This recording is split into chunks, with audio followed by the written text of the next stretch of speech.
Hola a todos y todas, bienvenidos y bienvenidas a mi canal. Este video está pensado para usted que es cuidador, que es padre, que es madre de una persona autista. Eh, Sé que el diagnóstico de autismo ha supuesto para usted un trecho, un trecho en el cual usted ha visto ciertas características en su hijo que le han preocupado y que lo ha comentado con otros profesionales de la salud, con los maestros, con las maestras, y ha surgido la posibilidad de que su hijo sea autista. Y que cuando usted llega eh, a la evaluación, llega con muchos temores, llega con muchas ansiedades y con una serie de expectativas respecto de la respuesta. ¿Alguno de ustedes ha avanzado ya en la aceptación de lo que es el autismo? Porque han leído y porque esta noticia cuando llega supone para ustedes cierto alivio en el sentido de que ya comprenden mejor las características de su hijo.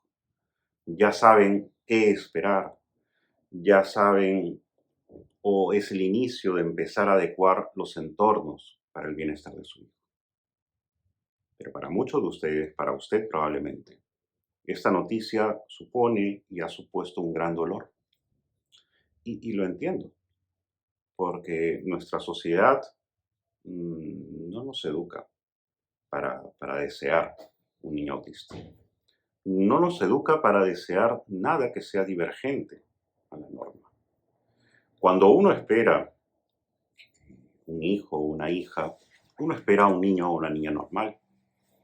Uno espera un niño con el cual podrá realizar ciertas cosas que son anhelos particulares, ¿no? Nuestra sociedad es una sociedad capacitista, es decir, nos da una idea de los niños que son capaces, las niñas que son capaces, las personas son medidas según su capacidad y lo que pueden hacer según las expectativas sociales. Nuestra sociedad es una sociedad neuronormativa, es decir, nos pone la idea de lo que es un niño normal en nuestras mentes y ese niño es el que vamos a desear. Y evidentemente supone un golpe, porque ese niño que esperé, esa niña que anhelé durante tantos meses de embarazo, durante tantos años de mi vida, no es quien esperaba. Pero ese niño, esa niña solamente habita en sus pensamientos y tiene que ver con sus propios deseos y con los significados que la sociedad le ha ido dando, pero probablemente no tiene nada que ver con la persona que usted tiene al frente, que es este niño, que es esta niña autista, que sí existe, no en sus pensamientos, sino en la realidad, y está a la espera de ser amado. Y en el camino de la aceptación, yo entiendo perfectamente que, por un lado, es el duelo, no por el niño de la realidad que tengo, sino por el niño soñado. Ahí es donde tengo que hacer el duelo. Pero incluso una vez hecho el duelo, surge el miedo, les surge el miedo de qué va a ser de este niño. Porque nuestra sociedad no es una sociedad amable para las personas autistas, que son altamente vulnerables. Entonces, todo este periplo que a lo mejor ha hecho usted buscando curas, dietas, trasplantes de microbiota, células madres, cámaras hiperbáricas, quelaciones, dióxido de cloro, etcétera, etcétera, ese deseo de que el autismo no esté, no es tanto, digamos, por el autismo, sino por el temor, el miedo de lo que le va a pasar a su hijo, la sensación de desamparo. Eso que usted dice continuamente, ¿qué va a ser de él cuando yo no esté?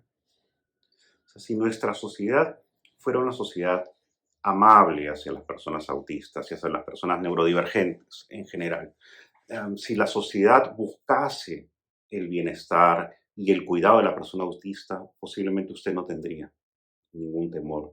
Y su aceptación del autismo podría cimentarse a abrazar más eh, la idea de que su hijo va a vivir, digamos, sintiéndose bien y sintiéndose digno. Entiendo que el miedo, que el temor, digamos, a que les pase algo, sea la causa a veces de no aceptar completamente el autismo. No por el autismo, sino por los peligros, digamos, que la sociedad, en los que la sociedad pone a la persona autista. Por eso les hablo desde el paradigma de la neurodiversidad. ¿Qué le ofrece a usted como cuidador el paradigma de la neurodiversidad? En primer lugar, la idea de que su hijo no es una versión dañada de un niño normal. Su hijo tiene una manera distinta de procesar el mundo, de percibir el mundo. Su mente, su cerebro está mucho más preparado para sistematizar información, encontrar detalles, buscar patrones y es un gran apasionado seguramente de las cosas que le interesan. Pero tiene dificultades para comprender cómo interactuar en nuestro mundo. En primer lugar es eso. ¿Esto quiere decir que el paradigma de la neurodiversidad le va a vender a usted felicidad? No, no. Mucha gente piensa que cuando hablamos de neurodiversidad queremos acentuar de que todo es positivo, que todo está bien. No. El paradigma de la neurodiversidad no viene, digamos, a cambiar las dificultades a las que se enfrentan las personas autistas. Simplemente, en primer lugar, a decirle que su hijo no tiene una enfermedad, no tiene un trastorno, está dentro de una condición de vida, ¿no? Su neurodesarrollo, el desarrollo de su cerebro ha sido diferente, ha sido atípico, lo que le llaman un neurotipo distinto. Y él es diferente, ¿sí? Y tengo que abrazar esa diferencia. Eso no quiere decir que esa diferencia no suponga discapacidad. En la interacción de su hijo con la sociedad tendrá ciertas formas de discapacidad que no necesariamente todas de ellas están en su hijo, sino están en una sociedad que, como hemos dicho antes, levanta barreras, ¿no? Y provoca peligros hacia su hijo. Y su hijo se encuentra en determinadas situaciones de discapacidad. Y eso hace que necesite ajustes, adecuaciones y apoyos que hay que dar. Entonces, el paradigma de la neurodiversidad, en primer lugar, lo que le dice a usted es, su hijo no es una versión dañada. La vida de su hijo es una vida valiosa, simplemente por el hecho de existir. Eso es lo que enseña el paradigma de la neurodiversidad. Y no vamos a medir la vida de su hijo por las cosas que puede o que no puede hacer. El solo hecho de que esté aquí, en este mundo con nosotros, nos mueve éticamente a que su paso por la vida y por el mundo sea beneficioso para él y para los demás, que sea agradable y que viva en una buena convivencia. Entonces, en primer lugar es cambiar la idea. Su hija no es una sentencia, no es una tragedia, por más necesidades de apoyo que se requieran. Su hijo no necesita ser curado, su hijo necesita ser aceptado y ser respetado. Y en este sentido, el paradigma de la neurodiversidad, en lo que basa sus pensamientos, es en la idea de cómo lograr el bienestar para su hijo. Y parte de lograr el bienestar para su hijo tiene que ver con poder hacer fuerza entre ustedes, entre los padres, entre los cuidadores, porque lograr, digamos, que los derechos de su hija o su hija sean no solamente aceptados, sino otorgados, que sean vistos como los derechos de cualquier otro ciudadano, es una acción política, ¿sí? Tenemos que hacer política. Yo sé que la política a usted le suena una mala palabra, pero política en el sentido griego del término, que es preocuparse por la vida de la polis, es decir, por la vida de la sociedad en la que estoy.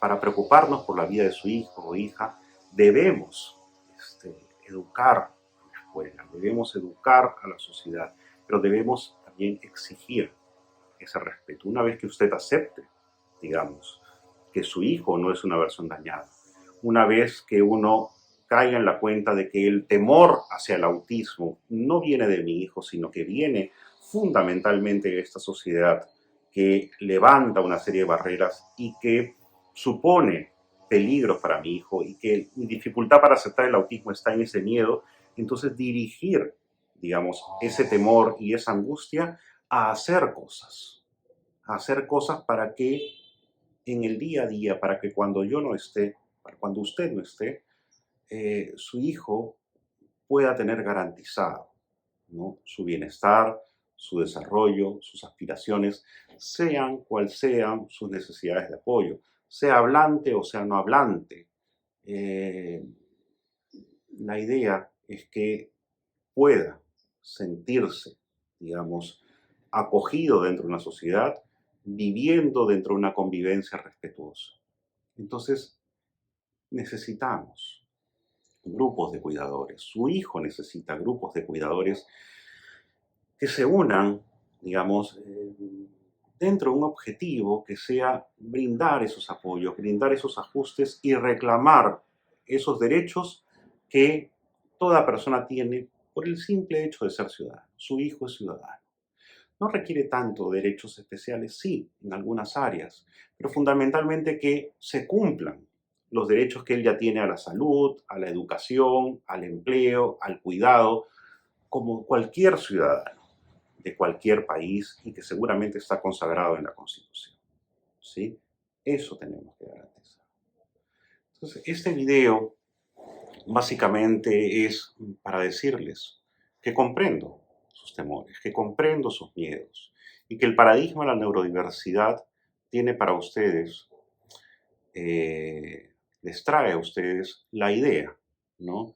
Que es una realidad de que su hijo procesa de manera distinta la información, que procesa el mundo de manera diferente, que eso no es una versión dañada y que, digamos, las dificultades de su hijo no están por su autismo en sí mismo, aunque pueden haber dificultades que atraviesen toda su vida, pero no están por su autismo, sino por, digamos, las barreras de la sociedad. Y que su dificultad para aceptar el autismo tiene que ver con un comprensible miedo que usted tiene a lo que va a ser el futuro, incluso el presente de su hijo, dentro de una sociedad que no es amable con él y que supone un peligro más bien. Entonces, sea usted consciente de que es ese miedo fundamentalmente lo que le impide aceptar. Y una vez que sea consciente de ese miedo, haga algo para que ese miedo se desvanezca en usted, en una acción que lleve a que su hijo vea garantizado esto. Y probablemente no lo podrá hacer usted solo. Hágalo con otras personas que también tienen estos temores y que también necesitan este cambio, ¿no?